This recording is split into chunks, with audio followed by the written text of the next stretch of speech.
Hey guys, how's it going? I hope all of you are doing really well this beautiful fall day. I thought I would come on here and answer a few questions from my previous video and maybe talk a little bit about what my 2025 plans are as far as what I use each book for, and if I'm going to add anything else to my lineup or if I'm going to change anything out.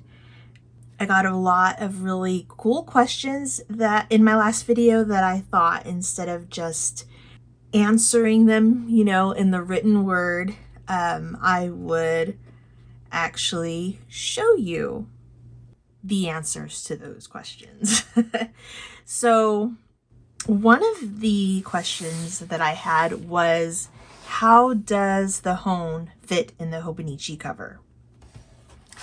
So, and let me preface this by saying I tried to film this video twice already. Both videos were about an hour long. The first video, when I went to go edit it, the entire thing was blurry. And I was really sad. So then I tried to film it again. And during the whole video, you could just hear my birds chirping in the background, and it was actually driving me crazy. And in the video, actually, you could tell that I was kind of getting annoyed, and there was really no way for me to edit it out. So I couldn't publish that one because I didn't want you guys to be annoyed too. So, and then run away forever and be like, that Kimmy, her YouTube videos suck. She just has birds chirping in the background the whole time. And it's not a pleasant chirp. It's one of their like loud chirps that they do when they're trying to get the attention of the birds outside. So I was really bummed when I realized that I couldn't post that video for you guys. But anyway, so I'm filming this again, and hopefully this all turns out good and not blurry. And I'll be able to post it on YouTube for you. But anyway, one of the first questions I got was, how does the hone fit in the Hobonichi covers? So obviously you see the A5 here with the hone in it, and it fits very nicely. I know that others mentioned that the hone actually wasn't made to fit in a Hobonichi cover, but I think it fits really well. So, no overhang. It's protecting the entire book quite well. This cover doesn't stick out from, the Hobonichi cover at all. It fits really well. I like it. The A6 cover, however, is a little bit different. The A6 hone slides into the cover very easily. It fits in the back sleeve easily. I mean, it's a perfect fit back there. However, when you go to close the book, you'll see that there is overhang here on the side. And that's kind of annoying, at least to me. So, my conclusion is that it fits. The A6 hone will fit into an A6 Hobonichi cover, but not nicely. And certainly, if you want the whole book protected, it's not necessarily going to be protected. Like if you want to take this and throw it in your bag, the edge of the book might get scuffed up or something. But I am curious to know if once like the cover isn't new, and if this type of material just kind of stretches out and relaxes a little bit, if it will start, covering up the whole book nicely. I did want to show some other covers I have on hand for the A6 hone. So I think I showed this in my previous video. I honestly can't remember. This is the folio from Chic Sparrow that I was using in 2023. It housed my bunny hone and it housed it perfectly.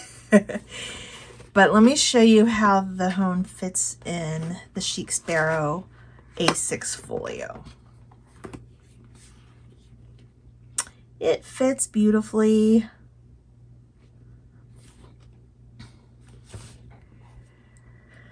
So this cover, this particular cover, this is the Chic Sparrow A6 folio in Fairweather, which unfortunately this particular leather and style with these cloud-shaped pockets, it was discontinued, I believe, in 2023 or 2022. So you can no longer get this leather, but all the other leathers on the Chic Sparrow website, they're all measured the same. So you can get any other leather and it should be fine. This Fairweather leather is really close to the Bella leather that's currently listed on their website.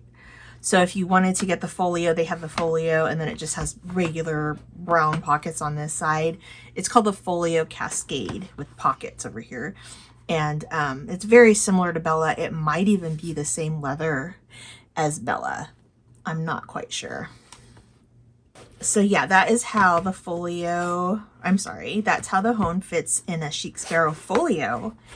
And then just for funsies, I want to show you guys how it might fit in other A6 covers. So I have Chic Sparrow and I have Freckled Fawns.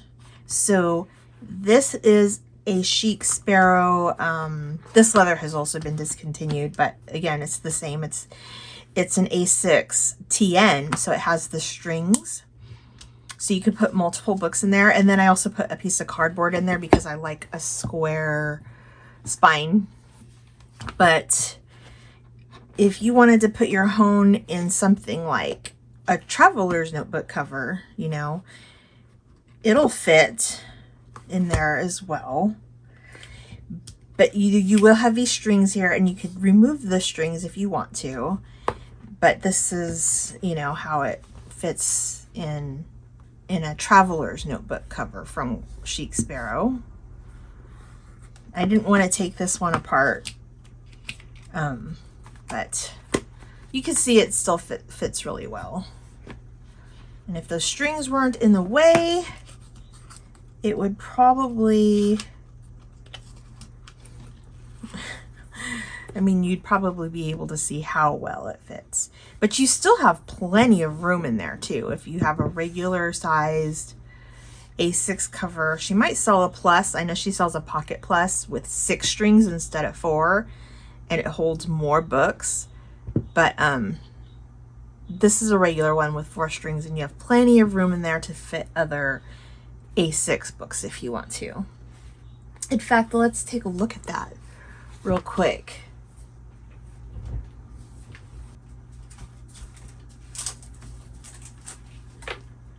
So this is another Hobonichi notebook. It's just a regular sized notebook.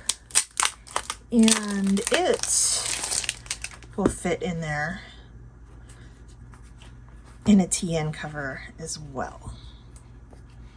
Just enough room for a notebook and a hone in a TN cover. So you could either, you know, put this through one of the strings or use an elastic band, and I forgot what they call it, but like you piggyback them, you put these 2 books together, and then they're attached together. Usually people do that if they don't have enough strings. So like this book, for instance, has 4 strings, and if you wanted to put 5 books in there, you could put them together with like a rubber band or an elastic band. So anyway, that is how that fits. This is a Midori MD Light, and it's definitely going to fit.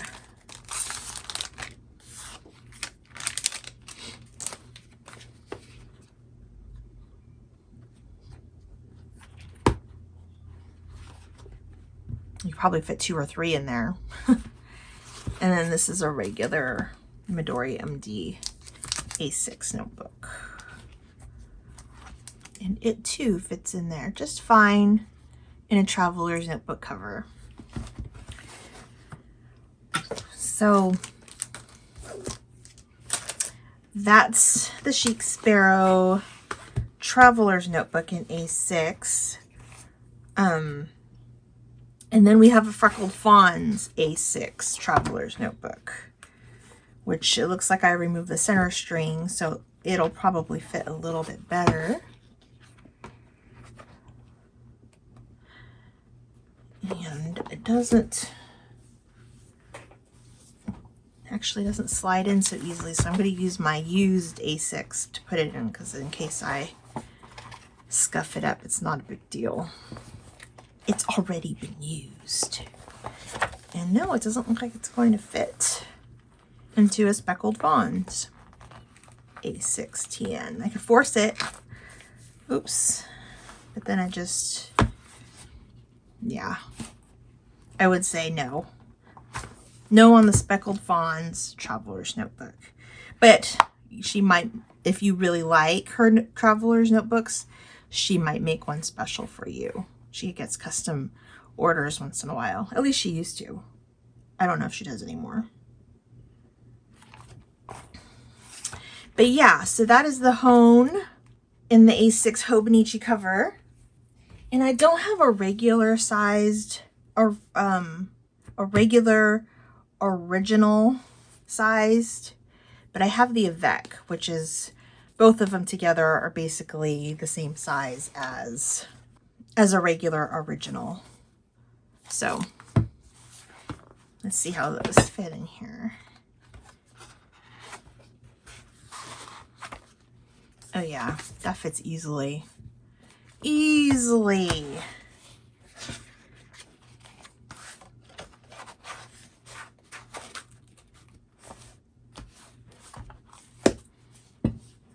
There's both Avecs in one cover.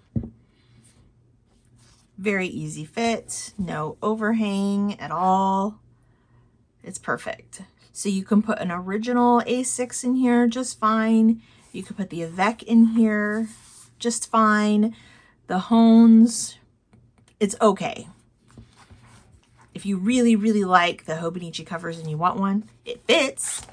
It's just not as nice as having one of the other books in here, fit-wise. Okay, so that's one question. And we did a little fit session. That was kind of fun, right?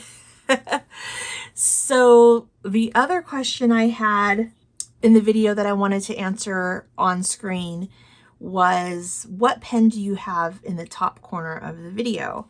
So there were 2 pens that I could see in the top corner of that video. And one is get closer to you guys here. Okay, sorry, I thought my video turned off, but I think it's fine.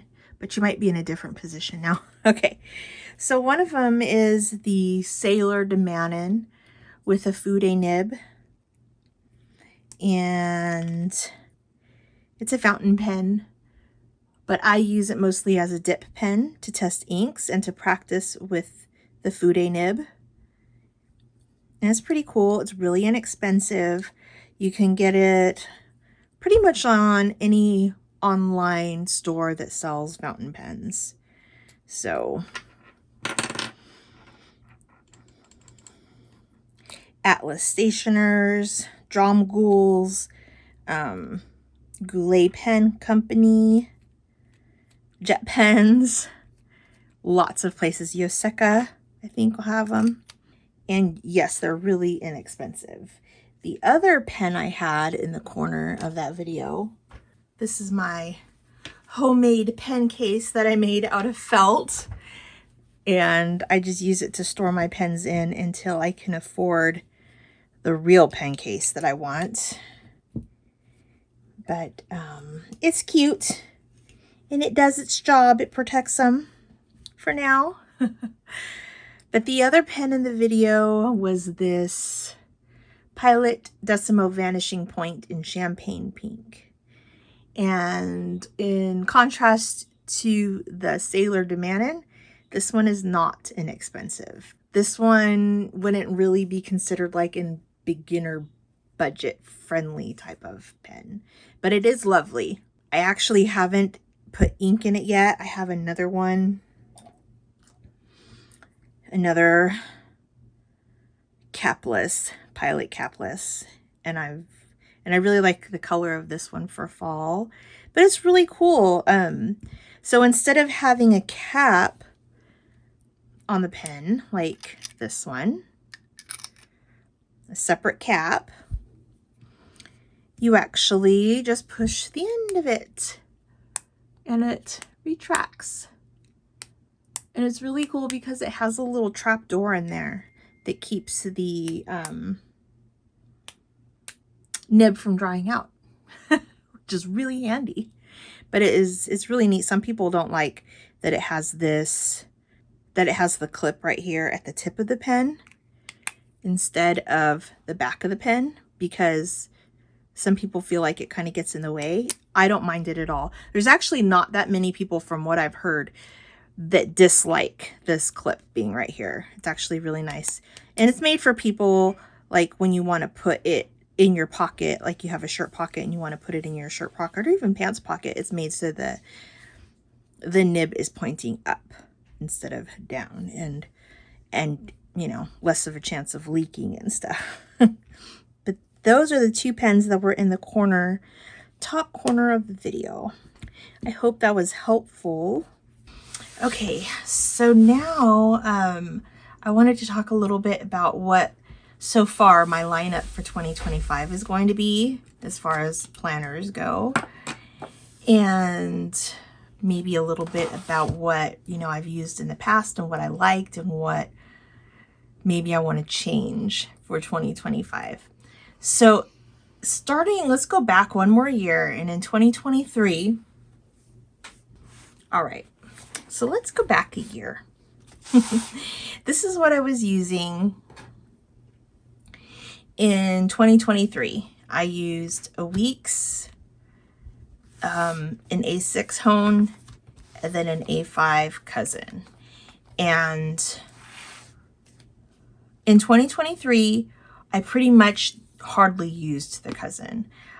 I just used it. It ended up mostly just being like a notebook. I tracked headaches in here and stuff, but really it just ended up being a notebook that I jotted just random things down in. And I didn't really use it for anything fun, you know, it was just a notebook. So I mainly used these two books. My A6 was a memory keeper of sorts. I journaled in it. I put pictures down in it. I put movie stubs in it, candy wrappers, quotes. It was a journal. And then in the monthlies, I used it as, it was like a gratitude journal, or in the monthly section. And then I used my weeks as everything else. It was pretty much my brain. And in the back pages, the blank pages, the gridded pages, it was my daily to-do list. As you could see, I didn't even use up all the pages, but I used it as a to-do list pretty regularly. It worked for me, obviously, because I used it all the time. And then in the weekly pages, I tracked everything. I tracked at least everything I could think of. These were all my habits that I was tracking, my sleep hours, my to-do list. Obviously, you know, I have birthdays in here. I put down when I ordered a new computer, and then I would write in when I received it. If we bought a warranty, how long the warranty is, things like that. I did that for all of like our big purchases. I tracked when I make dog food because I wanted to see how long one batch of dog food would last us, and you know, how often I needed to make the homemade dog food. I tracked my reading. I tracked weather in here. I tracked a lot of things. I tracked health and stuff. And like if I talked to a friend on the phone, that would also go in here, because to me, that's part of like self-care and mental health, you know, talking to a friend. And so that would go in here. So I would track all those types of things in those pages. These pages were kind of like an overview of our month, like memory keeping in a way.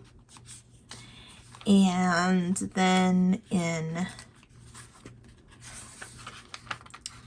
these pages back here, I would track my headaches, my migraines, my weight, menstruation, exercise, what medications I was taking, and everything would go in these 2 pages. And they were color coded and stuff. So it's not like I would write in, oh my gosh, look at those headaches. So it's not like I would write, you know, today I had a headache for 4 hours from 11 a.m. to 4 or to 3 p.m. and I took ibuprofen and it helped or didn't help or whatever. It wasn't like that. Everything was color coded or had an initial. So when I tell people what I did with that section of my weeks, or how I use that section of my weeks, because I see that question a lot actually on Hobonichi groups, how do you use these pages? And I tell them, and they don't understand how I can fit so much on just these little, in this little spread, like in these little charts. And, you know, I tell them, well, it's color coded, and they, a lot of times they still don't really get it. So I end up posting pictures, but, so this year I am using a cousin or hone and a weeks. And at the beginning of the year, I put this in my rotation, but as you could see, it's still in its package. I never even opened it, never used it. I might open it now. When we get into 2025, I'll tell you why. I still don't know, because it's the end of the year and I kind of hate to do it, but I still might, just because. But I mostly just used the cousin for, well, at the beginning of the year, I was using it as a combination commonplace book and memory keeper journal type thing. And I was putting pictures in here and transcribing articles in here, and then sticking in, you know, things I might see on Instagram or something. But then partway through the year, maybe in June, I decided that I don't like it as like a journal / commonplace book, because it was like, it was everything. It was if I had ideas for YouTube videos, or ideas for scrapbooking layouts or something like that. Everything was in here, including, you know, notes for gardening, and it was like an everything book. And I didn't like how things were getting lost in here. Even though I was color coding stuff, see these dots? I was color coding things with dots. They still easily got lost in here. And then I would, the weekly pages were where I do my to-do lists.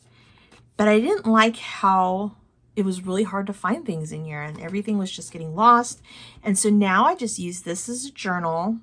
And then, like I said, in like late July, I also got a plotter, a Bible-sized plotter. And this is what I started using as what I meant to use my weeks for, which was tracking health and everything, and sleep, and basically what I was using my weeks for in 2023 without the to-do lists, because if you remember, my to-do lists were now in my A5, and without it was just without a lot of stuff. I basically only tracked health stuff in here starting at the beginning of 2024. And I don't know why, but for the past couple years, I've really been having an itch to go back to rings. And I haven't used rings since about 2009, 2010, I'm thinking. And so to go back to rings was a really big deal to me. I was really afraid that I wouldn't like it. The reason I switched out of rings in the first place was because the rings always got in the way. And then last year, I think it was last year, Plotter introduced their stuff in the US, and I saw them online and I really wanted to try it, but it was a little too expensive for me at the time, and I knew I needed to save up for it. But then at the same time, I was worried because I was like, what if I don't like the rings again? Then I'm stuck with this expensive binder slash planner system, whatever. And anyway, I was, I got a little flaky and I didn't end up buying one. But then I saw people selling them used online, and that is where I got this beautiful plotter. It's the, I think it's the Pueblo in tan, but anyway, I really love it. I'm glad I got one. The rings are like the perfect size rings. I mean, look at them. They're so small. I think they're 11mm rings, and I love them. And I started using it. I bought some printables off of Etsy. This is from Planner Room, and it looks almost just like the weeks and how I was using it. And I think you might even be able to buy it so this whole page is blank. But since I put my habits up here anyway in my weeks, then, that didn't bother me. And so I got this one. And I also got the, where is it? This page right here from Planner Room as well. And so I was using those two layouts for a while, and I really, really liked it. I just, for some reason, wasn't feeling like I was in the groove of things quite yet. Usually when I'm using a planner, it will either click with me right away or it never really clicks with me at all. And I was having a really hard time clicking with this, even though I really liked it. But I was, since I spent the money, I was going to be like, okay, this is going to be my planner. It's going to replace my weeks. It's my health planner and forward planning and all that stuff. And it was going to, and I was going to take it into 2025. And I wasn't going to use a weeks next year. And I'm just going to use one of these and maybe a journal. Well, then I received my 2025 Paddington weeks. And once I got him, I knew that I had to use him next year. When I first ordered him, I was like, I just want the Paddington cover. If I don't end up using him like I would normally use a weeks, I could gut him. That sounds terrible. I could gut it and, turn it into another book because I know a little bit about bookbinding. But once I saw him, I knew I needed to use him. And once I decided I was going to use him, I needed to move back into my weeks this year, which happened in beginning of September, I think. So it happened, pretty quickly and not that long ago. And so then I started using this in the same way I used it in 2023, with all my to-do lists in the back and then everything else. But I've only been using it like that for a couple weeks, maybe even just a week. And so it hasn't been that long. There's really not much to show in here. But that helped me make my decision for 2025.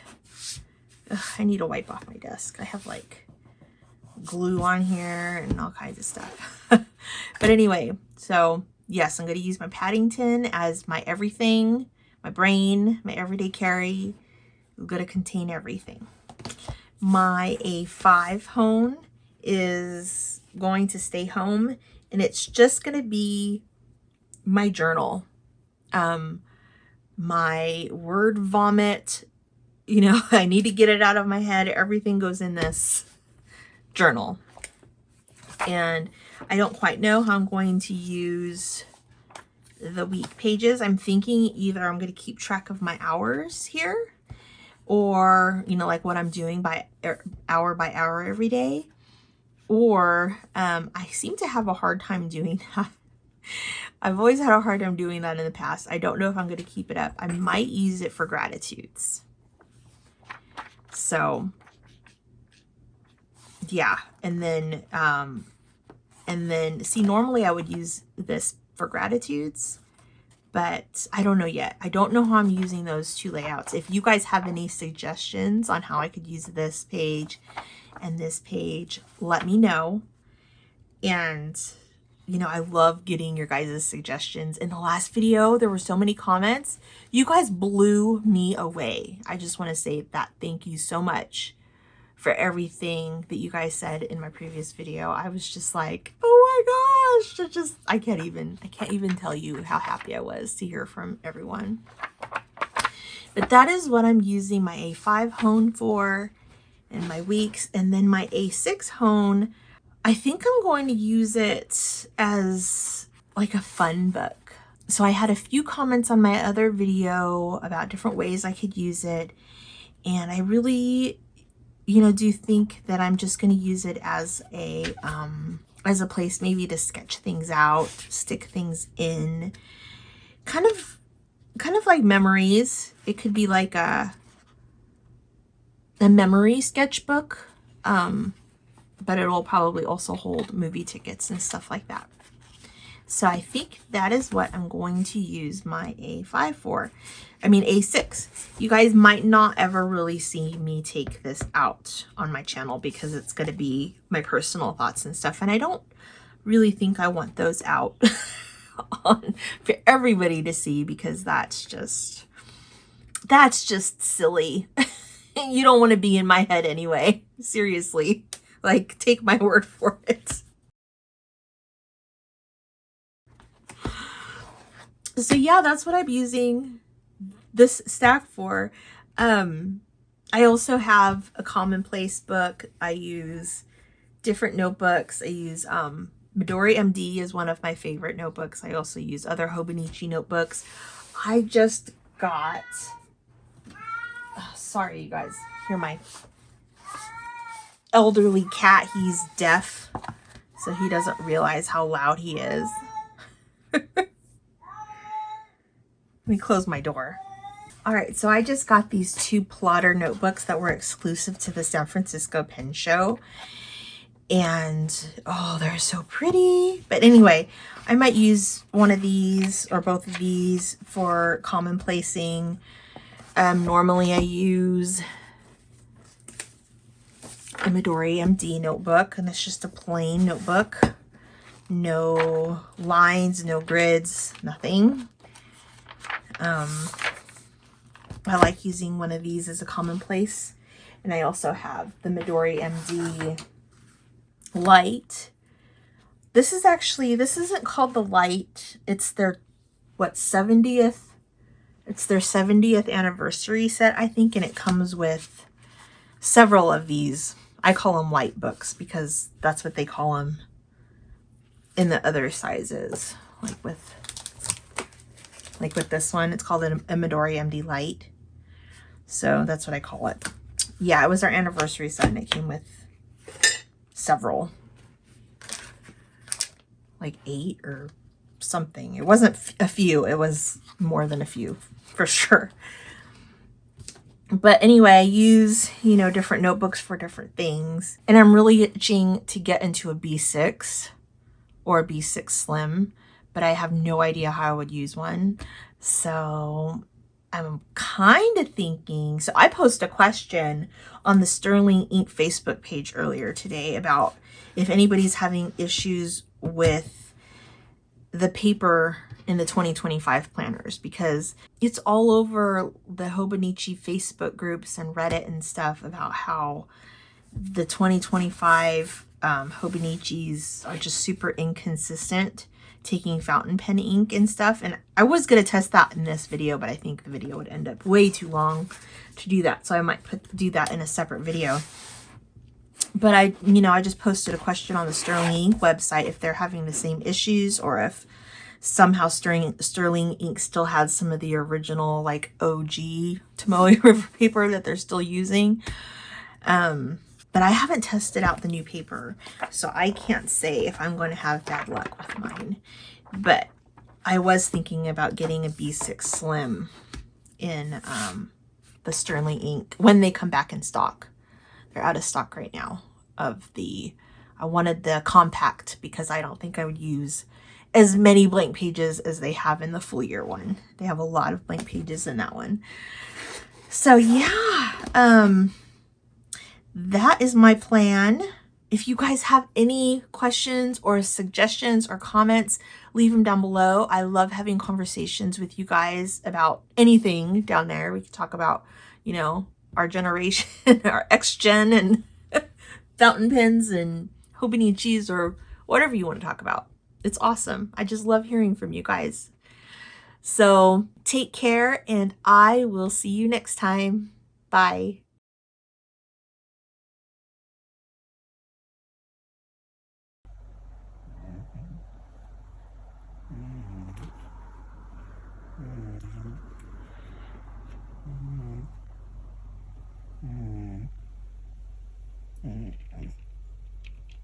Mm-hmm.